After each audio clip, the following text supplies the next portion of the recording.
وہ حدیث بھی میں پوری پڑھ دوں تو مطلب آپ کوئی پھر اعتراض نہ کہہ دینا. کل مولود یولد علی فطرۃ الاسلام فآباؤہ یہودانہ او ینصرانہ او یمجسانہ.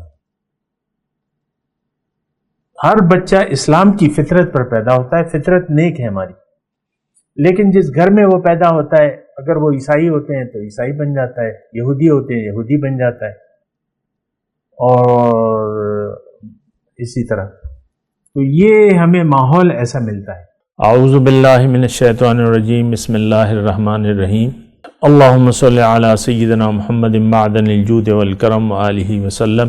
سامعین و ناظرین کرام، السلام علیکم ورحمۃ اللہ وبرکاتہ. آج کا ہمارا موضوع عبادت کی حقیقت، یعنی عبادت کی حقیقت کیا ہے. اصل میں یہ جو موضوع ہے یا تو ایک بہت بڑی ہم غلط فہمی کا شکار ہو گئے ہیں عبادت کے بارے میں. عبادت کو ہم نے محدود کر لیا ہے چند اعمال تک، نماز، کلمہ نماز، روزہ، حج، زکوٰۃ وغیرہ.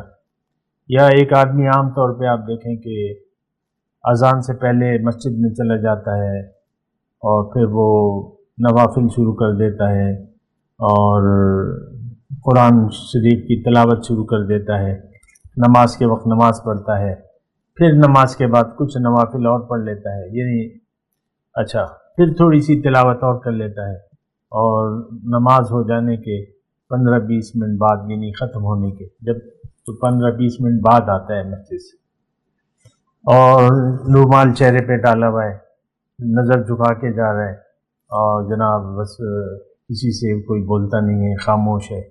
ہم کہتے ہیں یار یہ بڑا عبادت گزار ہے کہ نہیں؟ یہ مطلب ہم نے بس محدود کر لیے عبادت یہ چند اعمال پر. اصل میں یہ گمراہی ہے، یعنی ایسی سوچ جو ہے یہ گمراہی ہے، یعنی صحیح نہیں ہے سوچ، گمراہی کی سوچ. عبادت کو محدود کر لینا چند کاموں تک، یہ گمراہی کی سوچ ہے. یہ بات نوٹ کر لیں. یا عام طور پہ ایک آدمی 30-40 سال تک داڑھی شریف نہیں سجاتا اپنے چہرے پہ، مثال کے طور پہ، پھر کہتا ہے یار کوئی اچھا کام کرنا چاہیے، عبادت شروع کر دینی چاہیے. وہ داڑھی چھوڑ دیتا ہے، مٹھی پر داڑھی چھوڑ دیتا ہے اور نماز روزے کو اپنی عادت بنا لیتا ہے.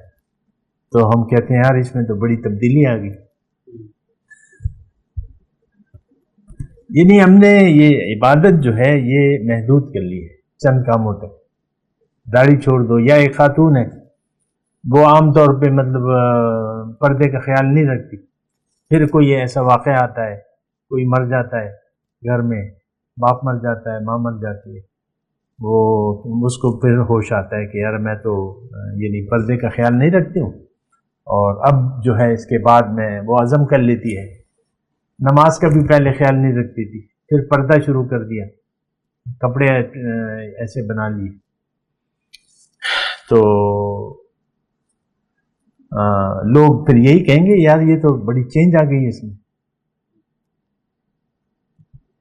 ایک سوچ ہے اور وہ غلط فہمی پہ مبتلا ہے. اس کی وجہ یہ ہے، دیکھیں ہم نے تو زندگی کے بارے میں غور ہی نہیں کیا کہ یہ زندگی ہے کیا. کبھی ہم نے نہیں سوچا کہ یہ میں کون ہوں، زندگی میں کیوں زندہ ہوں، اللہ نے مجھے کیوں بنایا ہے. یہ وہ سوالات ہیں جو ہم کرتے نہیں ہیں، عام طور پہ سوچتے بھی نہیں.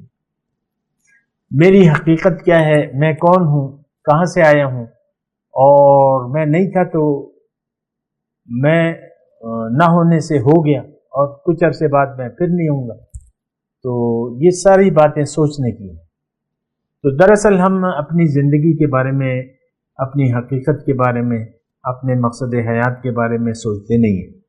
عام طور پہ ہمیں ایسا ماحول ملتا ہے جو خالص دنیا دارانہ ہے.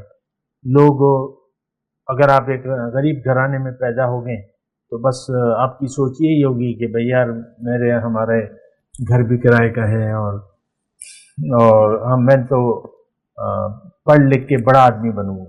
اور ایسے والدین ہوتے ہیں. ابھی ایک ڈرائیور کی بیٹی پچھلے دنوں خبر آئی تھی تو وہ CSS کا امتحان پاس کر لیا اس نے، وہ اسسٹنٹ کمشنر بن گئی، تو بڑے چرچے ہوئے بین الاقوامی میڈیا پہ، اور بڑے اس نے وہ کیے۔ تو اس پہ ہمیں ایسا ماحول ملتا ہے جو دنیا دارانہ ماحول ہے۔ ایسے ماں باپ کے گھر میں ہم پیدا ہوتے ہیں کہ ان کو خود پتہ نہیں ہوتا کہ ہم کون ہیں، وہ بھی دنیا دار، پھر بچوں کو بھی دنیا کے راستے پر اور دنیا ہی کی تلقین کرتے ہوئے۔ آپ 1 کروڑ بچوں کو جمع کریں اسکول کے اور ان سے پوچھیں کہ بھئی تم نے بڑے ہو کے کیا بننا ہے، تمہارا کیا گول ہے، سب دنیا کے بارے میں اپنے خیالات بتائیں گے آپ کو۔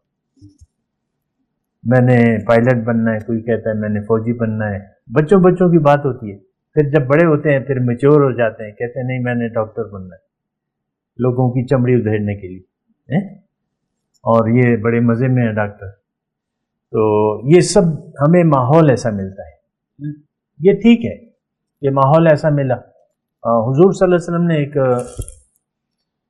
حدیث ہے ان کی، اور فرماتے ہیں کہ ہر بچہ اسلام کی فطرت پر پیدا ہوتا ہے، پھر ماں باپ اس کو اپنے جیسا بنا لیتے ہیں۔ تھوڑا سا میں نے مفہوم میں تبدیلی کر دی، ماں باپ جیسے ہوتے ہیں وہ پھر ویسے ہی بن جاتا ہے۔ وہ حدیث بھی میں پوری پڑھ دوں تو مطلب آپ کوئی پھر اعتراض نہ کریں۔ کل مولود یولد علی فطرت الاسلام فآباؤہ یہودانہ او ینصرانہ او یمجسانہ۔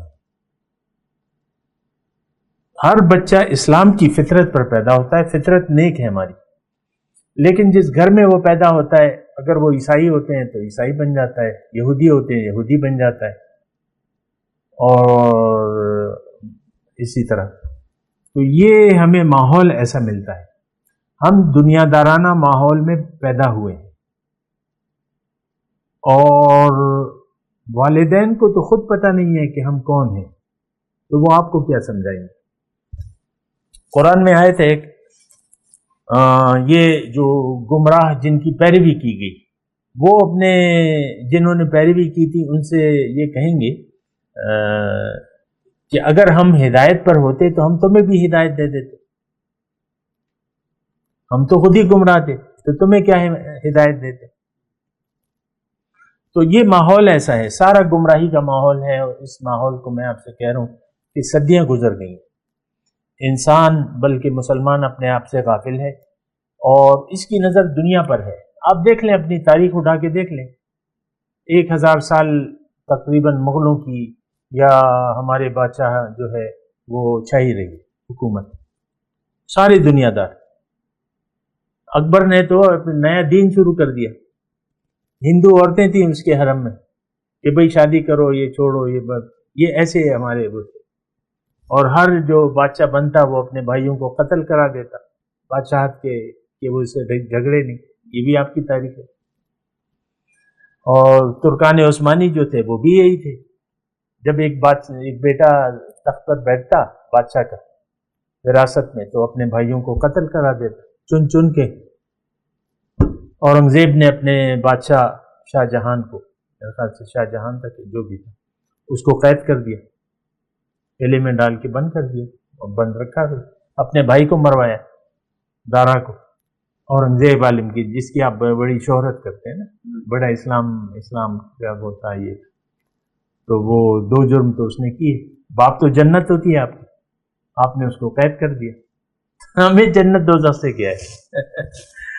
بہرحال میں عبادت کی بات کر رہا ہوں، عبادت کا ایک دراصل ہم دین کی ایک بات یہ نوٹ کر لیں کہ دین کی جو بھی بات ہوتی ہے، یہ تو میں نے عبادت کا موضوع لیا ہے، کوئی بھی چیز جو دین سے، جو باطن سے تعلق رکھتی ہے، اس پر ہم غور و فکر نہیں کرتے، ہم غور و فکر کرتے ہیں دنیا پر۔ میں اپنے بچے کو کون سے اسکول میں ڈالوں، کیسے پڑھاؤں، بڑا گدھا کیسے بناؤں، اس کو لیڈر بناتے نا آپ، بڑے، اور دعائیں، باپ دعائیں اپنے خدا تمہیں کامیاب کرے۔